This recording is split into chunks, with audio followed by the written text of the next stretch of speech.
As I was meditating the word few weeks back, and the Lord was speaking to me, the Lord gave me an insight on which I would like to share the importance of learning the word of God in our lives.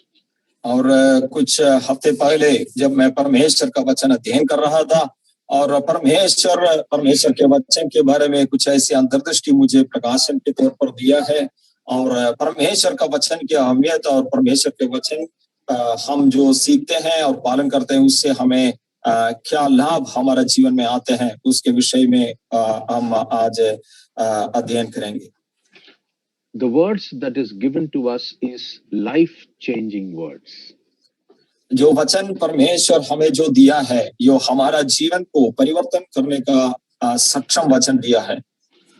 The word that is given to us in the written form, which is alive and is transforming our lives even today.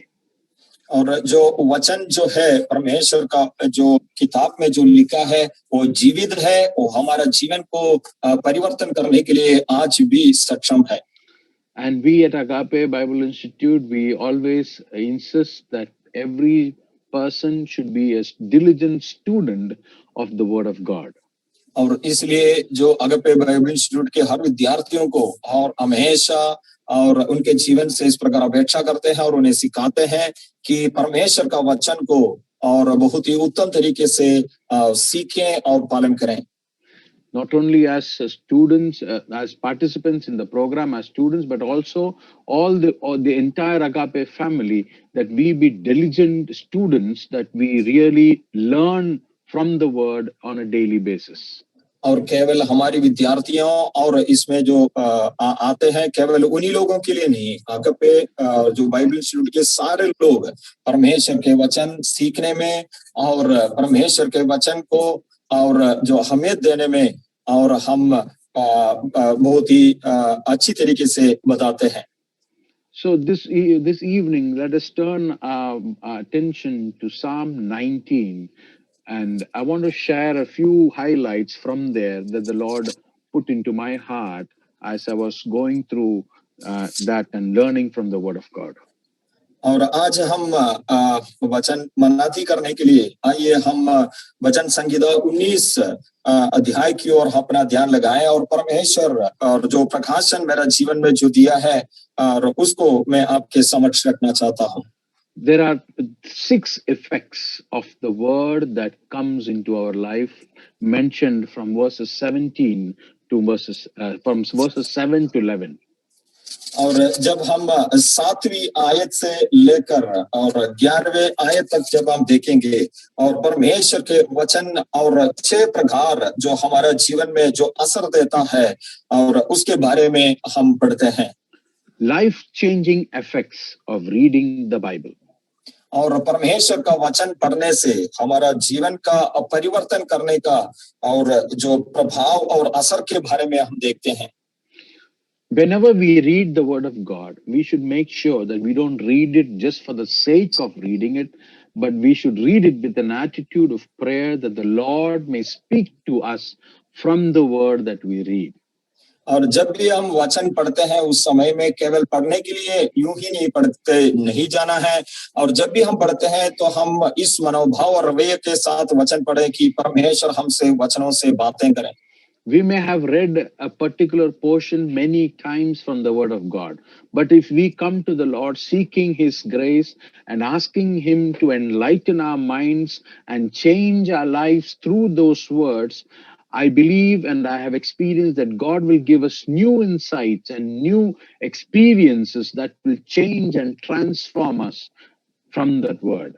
हो सके हम एक वचन बहुत बार पढ़े होंगे, उस गद्यांश को फिर से जब पढ़ने के समय में परमेश्वर के अनुग्रह में बने रहते हुए और परमेश्वर इन वचनों के द्वारा हमसे बातें करना है, इस प्रकार एक प्रार्थना और जो मनोभाव के साथ जब हम आएंगे परमेश्वर हमारा जीवन में नया प्रकाशन और नया अंतर्दृष्टि देंगे और हमारे जीवन को परिवर्तन और आत्मिक उन्नति की ओर लेके जाएगा. ये मैंने अनुभव किया है और बहुत बार ये हमारा जीवन में इस प्रकार होता है. So it is my prayer this evening as we go through these few verses from Psalm 19 that our lives be changed, that our lives be more equipped, that our lives be transformed in the likeness of Christ so that we can stand in his presence. और इसलिए आज हम भजन संहिता 19 की इस गद्यांश की ओर मनादी करने के समय में आइए हम प्रार्थना के साथ परमेश्वर की उपस्थिति में बने रहें कि परमेश्वर हमारा जीवन को बदलते जाएं और हमारी आत्मिक जीवन परिवर्तित होते जाएं ताकि हमारा जीवन और जो मसीह की समानता में बदल जाएं और परमेश्वर की उपस्थिति में हम ही आव के साथ खड़े हो सकें. We have always seen that whenever we read the word, that it is very apt and the Holy Spirit speaks to our situation in which we are. और जब भी हम वचन पढ़ते हैं और पवित्र आत्मा उस वचन से और योग्य और अनुकूल परिस्थिति से हमें बातें करता है. So when let's turn our attention to Psalm 19 verses 7.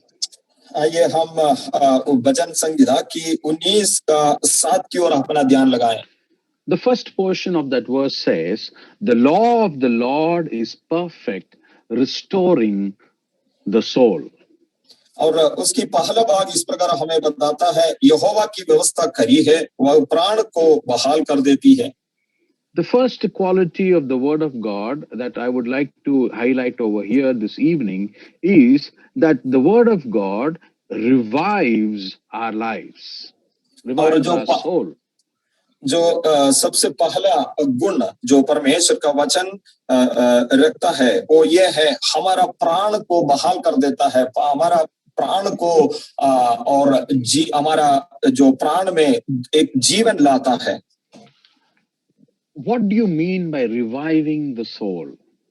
और जो हमारा प्राण को जो पुनर्जीव करना इसका मतलब क्या होता है? In one version is saying restoring the soul. और एक दूसरा आयत में इस प्रकार बताता है प्राण की पुनर्स्थापना करना. How does it happen in our life? ये हमारा जीवन में कैसे हो सकता है?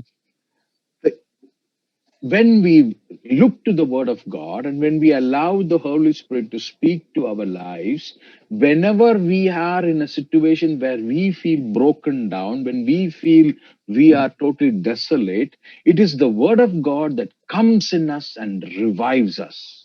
और जब भी हम ऐसी परिस्थिति में जो टूटा हुआ परिस्थिति में परमेश्वर का वचन को और बहुत ही ध्यान से पढ़ने के समय में वो वचन हमारा जीवन जीवित होकर हमें पुनर्स्थापना करता है, पुनर्जीवित करता है. We always know and we always say that the word of God is alive. हम सभी living word. हम सभी इस प्रकार जानते हैं, बताते हैं कि परमेश्वर का वचन जीवित वचन है. It is a living word because it is still at work in our life. वो परमेश्वर का वचन जीवित वचन इसलिए है कि आज भी परमेश्वर का वचन हमारा जीवन में कार्य करने के लिए पर्याप्त सक्षम है. Even today, the world is witnessing a change because of the word of God. आज भी ये दुनिया जो है परमेश्वर का वचन के द्वारा परिवर्तन जो है वो हमारे सामने पेश करते हैं.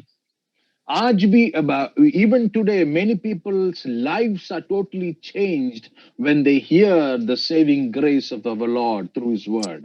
आज भी जब परमेश्वर का वचन लोग सुनते हैं उनका जीवन परमेश्वर के अनुग्रह से ये जीवित वचन की कार्य उनका जीवन में होने से परिवर्तित होता है. It binds the broken hearted. और ये जो टूटे हुए मनों को जोड़ देता है. And it really revives the soul that is all downtrodden. और जिसकी मन जो है गिरा हुआ स्थिति में टूटा हुआ स्थिति में उसे पुनर्जीवित करता है. So that word is still alive and still working in our midst, in our life even today. और आज भी यही वचन इसी प्रकार हमारा जीवन में कार्य करता है.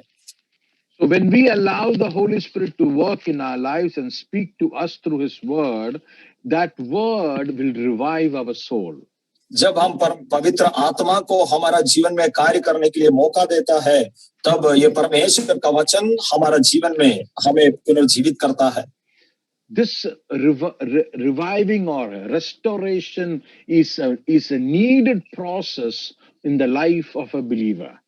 और एक विश्वासी के जीवन में इस प्रकार पुनर्जीवित होना या पुनर्स्थापना करना परमेश्वर के वचन से होना की एक अनिवार्य विषय होता है.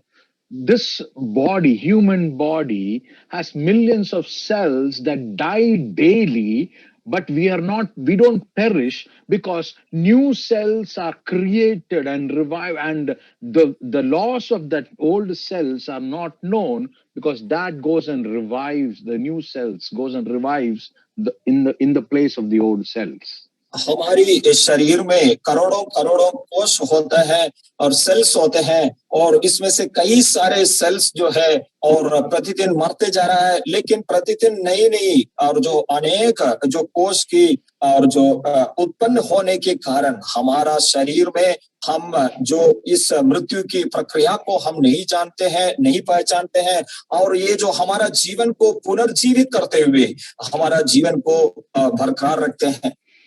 When we eat some food that is nutritious to our body extracts the energy from those nutrients and generates new cells to revive our body and give us energy. और जब हम कुछ भोजन खाते हैं उस समय में हमारा शरीर उन भोजन वस्तुओं से और जो ऐसी पौष्टिक वस्तुओं से और जो नई ऊर्जा पाकर हमारा जीवन को और हमारा शरीर को पुनर्जीवित करते हैं और नई सेल्स को उसके द्वारा बनाते हुए पुनर्जीवित करते हैं.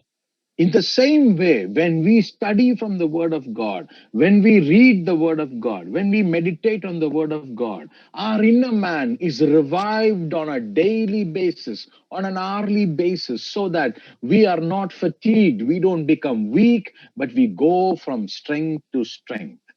और इसी प्रकार जब हम वचन पढ़ते हैं तो प्रतिदिन और प्रति घंटा परमेश्वर का वचन हमारी भीतरी मनुष्यत्व को और जो प्रबल करते हैं और जो सामर्थ्य देते हैं और उस प्रकार की परिस्थिति में हम तबाह ना होते हुए हमारा जीवन को, आत्मिक जीवन को परमेश्वर पुनर्जीवित करते हैं.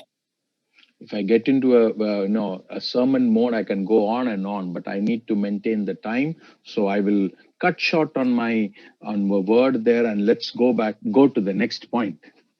और इसी प्रचार को अगर प्रचार करते जाएंगे तो हम समय पर रोक नहीं पाएगा, इसलिए हम अगले बिंदु की ओर हम जाएंगे.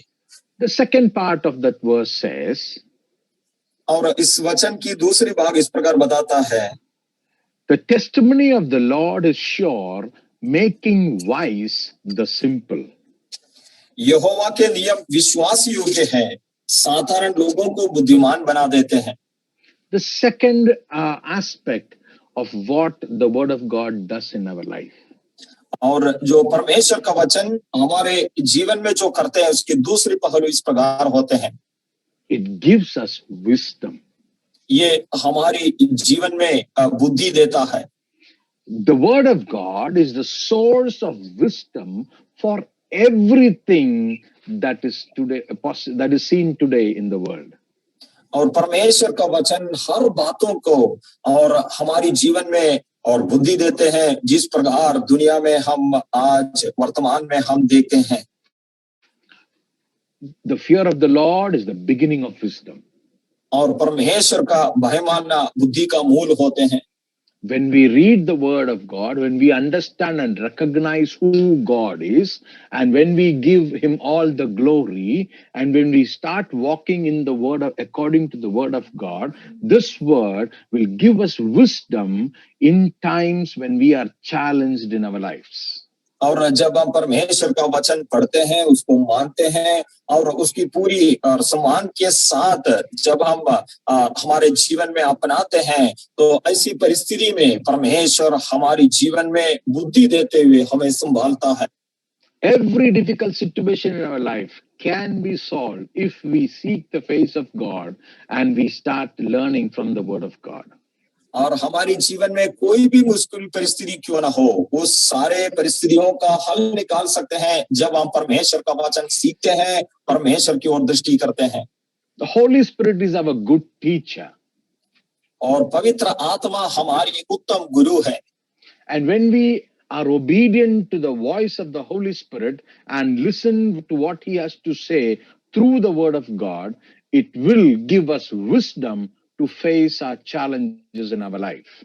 और जब हम परमेश्वर की पूरी आज्ञाकारी बनते हुए परमेश्वर का वचन पर हम पूरे ध्यान देंगे तो हमें पूरी पूरी बुद्धि देते हुए हर सारे समस्याओं को पार करने का क्षमता हमारे जीवन में देता है.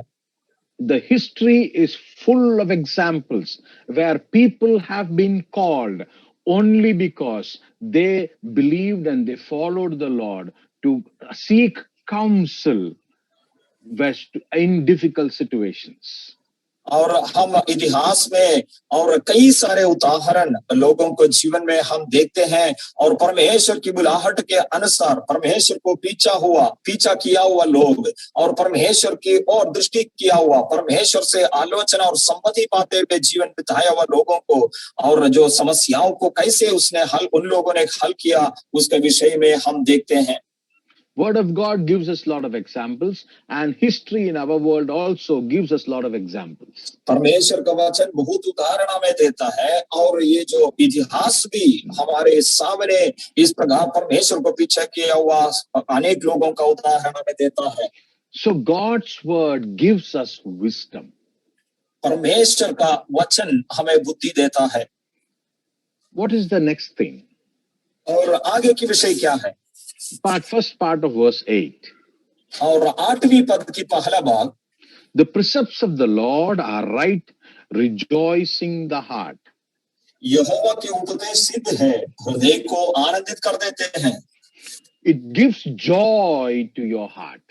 ये हमारे हृदय को आनंदित कर देते हैं. Recently, one of our dear brothers went and slept in the Lord. और इस जो हाल ही में हमारे एक भाई जो है प्रभु में सो गए हैं. We were all shocked and we were all in real pain and despair.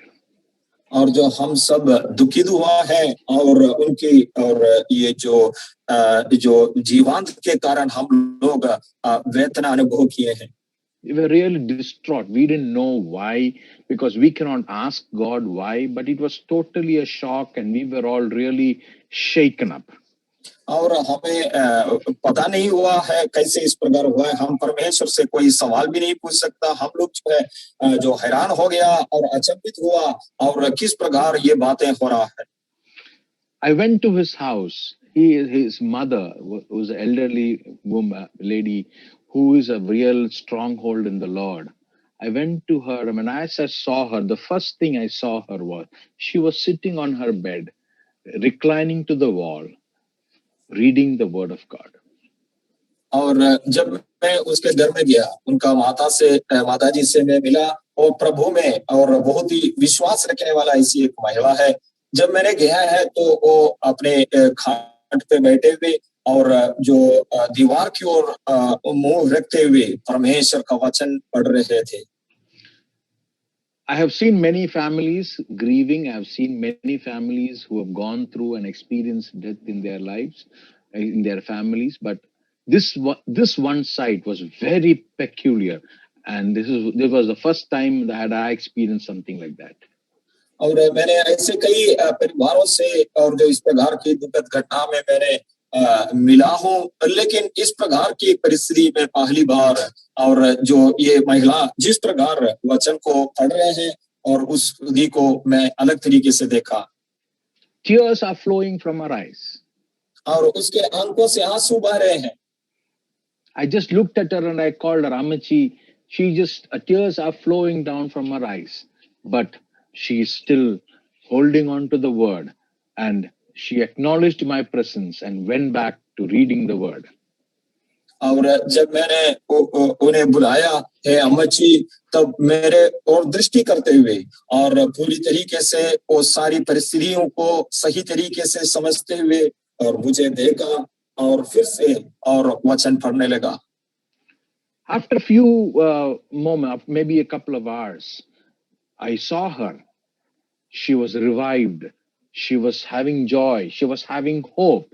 She was strengthened, and she came and sat in the prayer. और कुछ देर के पश्चात मैंने उनको ऐसी परिस्थिति में देखा है, वो पुनर्जीवित होकर और पूरी सामर्थ पाकर आनंदित होकर मेरे साथ बैठकर बात करने लगी। Yes, there is sorrow. Yes, there is pain. But in the midst of that pain also, the word of God gives us joy. और ये बात सही है, संताप होता है, दर्द होता है, लेकिन इन सारे परिस्थितियों में भी परमेश्वर का वचन हमें आनंद दिलाता है। It is a true fact that even in the midst of our pain, when we seek the word and when we go to the word will strengthen us and give us joy. और ये एक सच्ची बात है, हमारी दर्द और दुख के बीच में जब हम परमेश्वर की ओर दृष्टि करें और वचन पर जब निर्भर होकर और वचन को पढ़ने के लिए और मानने के लिए तैयार करें, तो परमेश्वर का वचन हमें बल देता है। The next part of that verse says, और उस वाक्य की अगले भाग इस प्रकार बताता है, The commandment of the Lord is pure, enlightening the eyes. यहोवा की आज्ञा निर्मल है, वह आंखों में ज्योति ले आती है। Many times when we come across difficult situations and we don't know where to go and how to go, it is always our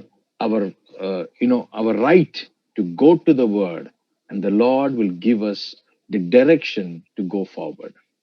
और बहुत बार हम ऐसी परिस्थिति में आते हैं, ऐसी समस्या में आते हैं, तो क्या करना है, कहाँ जाना है, इस बात को हम नहीं जानते हैं। लेकिन उस परिस्थिति में हम परमेश्वर के वचन पर निर्भर होकर परमेश्वर का वचन अगर ढूंढेंगे, परमेश्वर हमें हमारे जीवन में ज्योति ले आती है। Difficult situations, difficult circumstances, and I have always challenged our lives, but we have innumerable examples where God has given the wisdom and the light through which they should go forward through the word.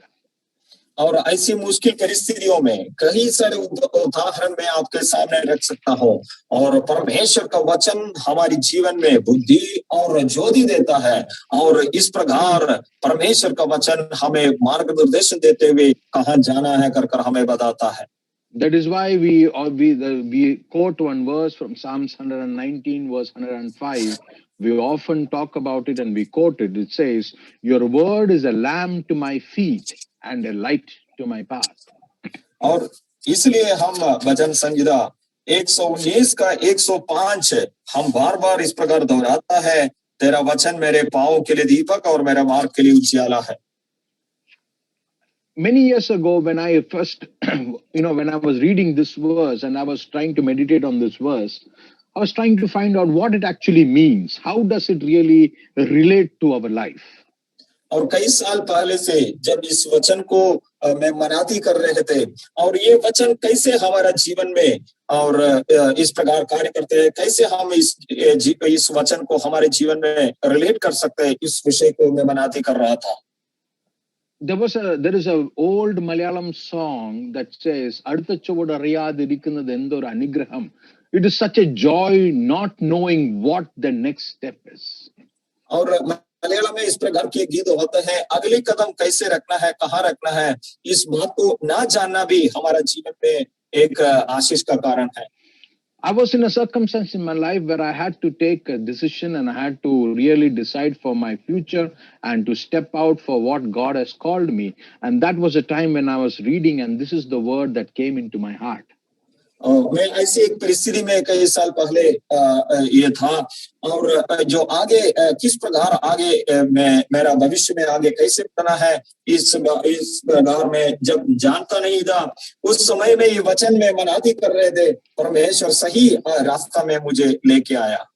The Holy Spirit spoke to me from this verse, from Psalms 119, 105, and it became alive to me. परमेश्वर का वचन जो भजन संहिता 119 का 105 से मुझे बातें किया, तो मैं पुनर्जीवित हुआ। The Holy Spirit told me, "My word is like a lamp to your feet."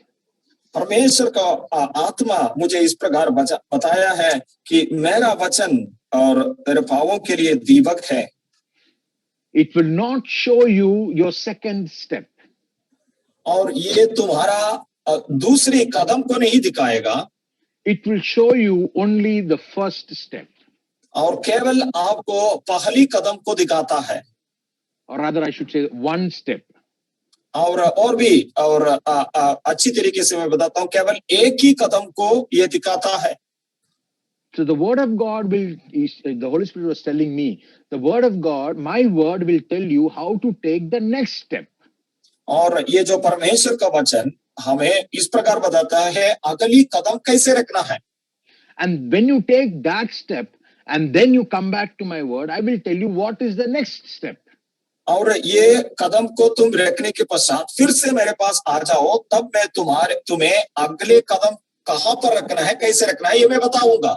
So each day, taking each step, when you're walking with the Lord, you come back to the word, get the direction for the next step. And as you walk and walk and walk, when you have reached a certain place and you look back, then you will say, it is a light to my path. और जब आपने एक कदम रखा, परमेश्वर के पास आया, फिर से जो अगली कदम के लिए परमेश्वर से मार्गदर्शन पाया, इस प्रकार जब आप आगे बढ़ते बढ़ते तुम्हारे और जो उस जो स्थान में जब आप पहुंचते हुए आप जो पीछे मुड़कर देखोगे, तब आपको पता चलेगा परमेश्वर की आत्मा कैसे आपके पूरी मार्ग में उजियाला देते हुए आपको चलाया है, अगुवाई किया है. Praise the Lord. Hallelujah. It is not to give you a vision and to give you a clear view of the path that you're going to take for the next 10 years. और प्रियो, ये आपका जीवन में इस प्रकार की एक दर्शन देते हुए अगली 10 साल आपको कैसे जीवन बिताना है उसके बारे में नहीं बताता है. It will guide you to take the next step.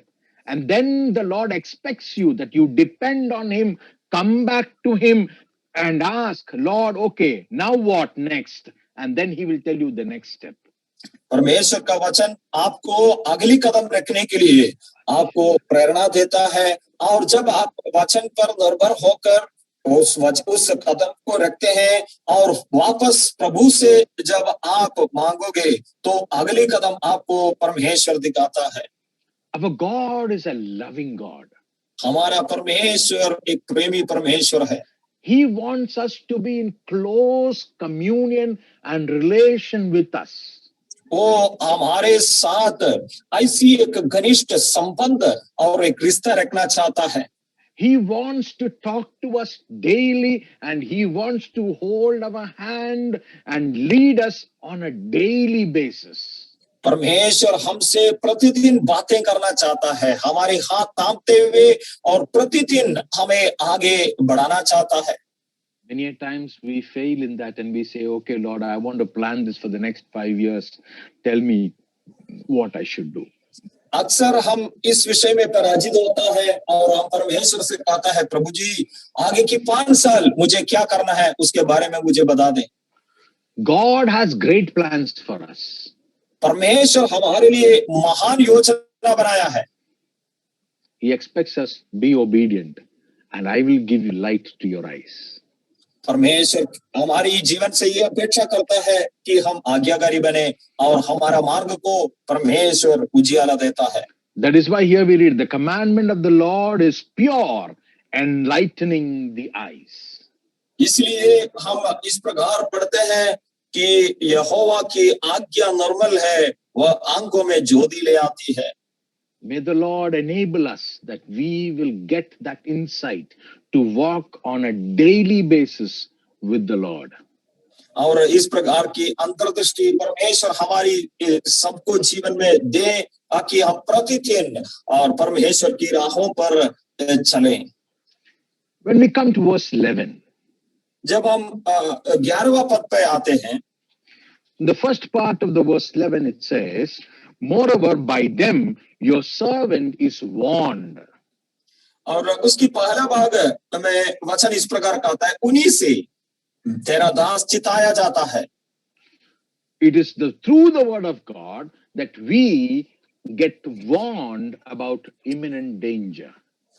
और जो आने वाली खतरे के विषय में परमेश्वर के वचन के द्वारा हमें वो चेतावनी देता है। All that happens in our life and all that is about to happen in our life, God knows our end even before the beginning. हमारे जीवन में जो घटता है, हमारे जीवन में जो आगे जो घटने वाला है, सारे बातों को परमेश्वर आरंभ होने से पहले उसका अंत को जानता है। So God knows what is there ahead of us. और इसलिए परमेश्वर हमारे सामने क्या है वो जानता है। We are not aware what we are going to face tomorrow. हम नहीं जानते हैं कल हम किस विषय को सामना करेंगे, But the Lord knows, and He already has provision as to how we have to deal with those things that we will face tomorrow.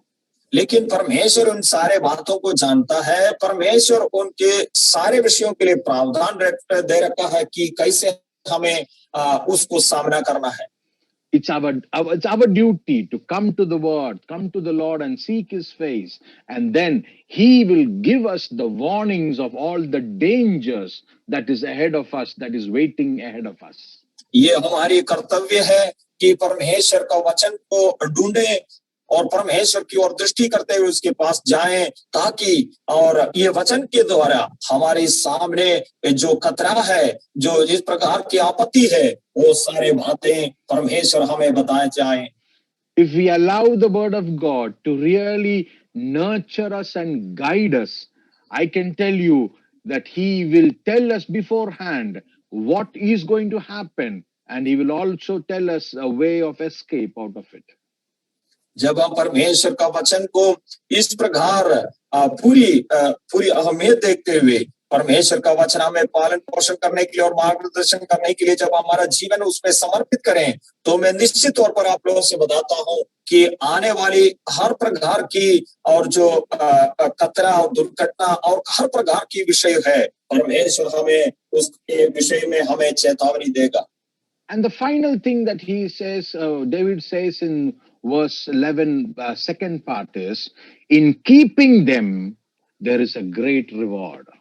और उसकी जो अंत का विषय जो है और 11वां पद की दूसरी बात में दाऊद इस प्रकार बताता है कि उनके पालन करने से बड़ा ही प्रतिफल मिलता है। When you follow the Lord and when you read the word and when you walk according to His will, there is always a great reward waiting for us. जब हम परमेश्वर का वचन को पीछा करते हुए, वचन को पढ़ते हुए, परमेश्वर की वचन की राहों में हम चलते जाएंगे, तो परमेश्वर हमें बड़ा ही प्रतिफल देता है। There is a great reward, an eternal reward that is waiting for all of us. और हमारे लिए और बड़ा ही प्रतिफल, ये जो अनंत काल का प्रतिफल है, वो हमारे लिए परमेश्वर रखा है। We may not have many things in this world to say that we own it or we have it. और इस दुनिया में शायद हमारे पास इतनी सारी चीजें नहीं होगी कि हम उसको रखते हैं या हमारे पास इतने चीजें हैं। But I can tell you one thing. लेकिन मैं आपसे एक बात जरूर कह सकता हूं। The word of God is true, and there is a great reward in heaven for all our efforts that we do here in the name of the Lord. परमेश्वर का वचन सच्चा है और इसलिए इस दुनिया में जो हम वफादारी से जो भी कार्य और यत्न करते हैं, उसके लिए परमेश्वर स्वर्ग में बड़ा प्रतिफल रखा है। So let us really allow the word to transform our life. इसलिए परमेश्वर का वचन हमारी जीवन में परिवर्तन लाने के लिए हमारा जीवन समर्पित करें। After saying all this, David goes on to pray a prayer from verse 12 onwards to verse 14. इन सारे बातों को कहने के पश्चात दाऊद जो है 12 से लेकर 14 आयतों में एक प्रार्थना करते हैं। He is crying out from his heart. और उसकी जो हृदय की अंदर से इस दुहाई करते हैं। He is saying, who can discern his errors? वो इस प्रकार पूछता है कि अपनी भूल चूक को कौन समझ सकता है। He is acknowledging his inability to understand where he is going wrong. और वो इस प्रकार की और जो बात को अंगीकार करता है कि उसकी अक्षमता को समझता है कि कैसे जाना है, किस प्रकार जाना है, उसकी अज्ञानता को परमेश्वर से बताता है। And he's saying that I am unable to understand my fault. So, Lord, help me that I will walk in your way and acquit me from hidden faults. वो परमेश्वर से इस प्रकार प्रार्थना करते हैं कि परमेश्वर मेरी भूल चूक को मैं समझ नहीं पाता हूँ, इसलिए परमेश्वर मुझे सहायता दे और मुझे गुप्त पापों से छुड़ाकर मुझे पवित्र कर। So he is saying that he's acknowledging the fact that we as humans, we are prone to do wrong, we are prone to go wrong, but Lord, in your mercy, acquit me of all hidden faults because I cannot comprehend it. और वो इस प्रकार अंगीकार करते हैं कि मनुष्य होने के कारण गलत कर सकता है, गलत रास्ते में जा सकता है, इसलिए परमेश्वर ये दाऊद इस प्रकार प्रार्थना करता है कि तेरी और करुणा से मुझे और इस प्रकार की मार्ग से और पवित्रता की ओर आने के लिए गुप्त पापों से मुझे छुड़ा। In the next verse he says, also keep back your servant from presumptuous sins. Let them not rule over me. Then I will be blameless and I shall be acquitted of great transgression. और दाऊद जो है अपनी प्रार्थना इस प्रकार बताते हुए जारी रखता है कि परमेश्वर से बताता है, तू अपने दास को ढिठाई के पापों से भी बचाए रख, वे मुझ पर प्रभुता करने ना पाए, तब मैं सिद्ध हो जाऊंगा और बड़े अपराधों से बचा रहूंगा। There are certain situations in our life when the sin always keeps coming back at us, want to get a hold of us, want to pull us back, want to take us away from the Lord. Here David is crying out and saying, Lord, your word is so pure, your word is so perfect, your word is reviving my soul, it gives me wisdom. So Lord, help me and protect me and grant me grace that I will be saved from these deliberate presumptuous sins. और दाऊद यहाँ पर इस प्रकार प्रार्थना करते हैं कि परमेश्वर इस प्रकार कई परिस्थितियां हमारे जीवन में हो जाता है कि और ये जो हमारे राह में पाप हमें गिराना चाहता है और इस प्रकार की बुरी चाल हमारे जीवन में हो जाता है, लेकिन परमेश्वर तू हमें सहायता दे और तेरी सहायता से, तेरी करुणा से और मैं बचकर निकल के जाऊं, क्योंकि तेरा वचन जो है और निष्कपट तेरा वचन जो है खरी है और तेरा नियम जो है विश्वास योग्य है और तेरा बुद्धि जो है सिद्ध है, तेरा उपदेश सिद्ध है और इसी प्रकार मुझे सहायता दे ताकि मैं इस प्रकार की बुराइयों से बचकर आगे चल सकूं। And then he prays the final word of his prayer. और आखिर में और उसकी प्रार्थना की और जो अंतिम वचनों को इस प्रकार बताता है, Let the words of my mouth and the meditation of my heart be acceptable in your sight, O Lord, my rock and my redeemer. मेरे मुंह के वचन और मेरे हृदय का ध्यान तेरे सम्मुख ग्रहण योग्य हो, हे यहोवा परमेश्वर, मेरी चट्टान और मेरे उद्धार करने वाले।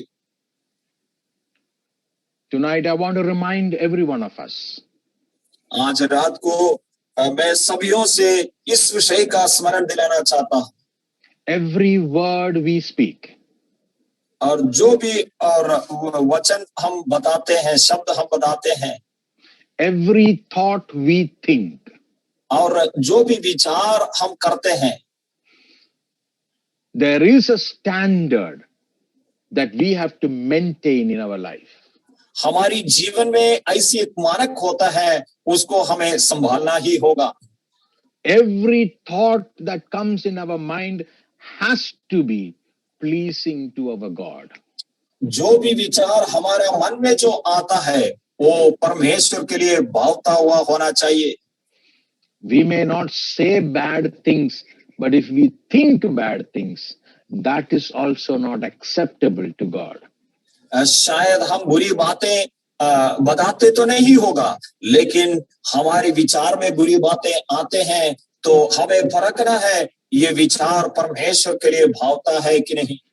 Many years ago, the Lord told me through an illustration in my heart, in my life, that whenever we think something, it is spoken through a big loudspeaker in heaven, and everyone in heaven comes to know that you have thought such an evil thought.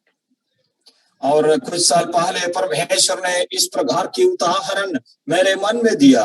जो भी विचार हम करते हैं, स्वर्ग में उस विचार को एक बहुत बड़ा लाउड स्पीकर में बताते जाता है कि वो सारे लोग हमारे विचार को भी वहां पर सुनते हैं और जानते हैं।